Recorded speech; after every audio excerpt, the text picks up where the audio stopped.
Bismillahirrahmanirrahim. Hamdan tayyiban mubarakan fih. Nahmaduhu wa nasta'inu bih. Wassalatu wassalamu ala Rasulillah wa ala alihi wa ashabih wa man ihtada bihadihi ila midini amma ba'd. Keluarga Muslim Fatwa TV yang dimuliakan oleh Allah, ada pertanyaan yang masuk ke kita, macam-macam bentuk pertanyaannya. Ada yang bertanya simpel, ringkas. Ada yang bertanya sekaligus curhat rupanya. Kita apresiasi dan kita bangga atas keinginan mereka untuk mengetahui hukum syar'i. Tidak berani melangkah kecuali sudah tahu ilmunya. Ini yang dikatakan oleh para ulama seperti Imam Bukhari dalam sahihnya. Beliau mengatakan al-ilmu qabla al-qawli wal amal. Berilmu dulu, baru setelah itu kita beramal. Pertanyaan kali ini cukup panjang ya. Saya mengambil inti dari pertanyaannya saja. Ini pertanyaannya sudah 1,5 halaman folio sendiri ini.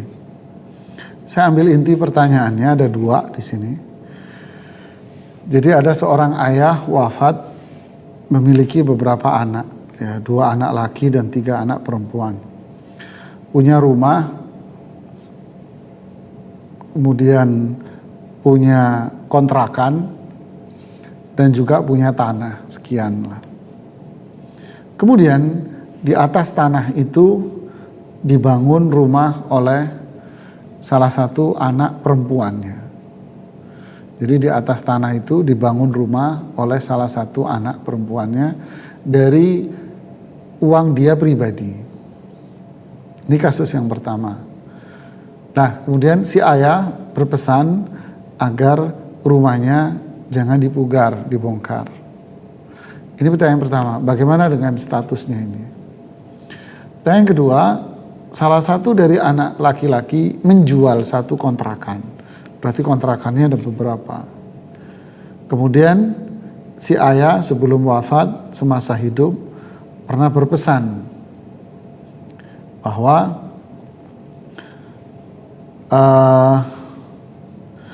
yang dijual itu, kontrakan yang dijual itu adalah bagian dari anak laki-laki itu. Jadi yang dijual itu dianggap sebagai jatahnya dia, jatah warisan dia. Diucapkan oleh orang tuanya semasa hidup. Bagaimana kedudukan hukum ini? Terima kasih atas pertanyaannya. Yang pertama, rumah yang dibangun di atas tanah warisan. Memang rumah itu menjadi rumah pribadi. Kenapa?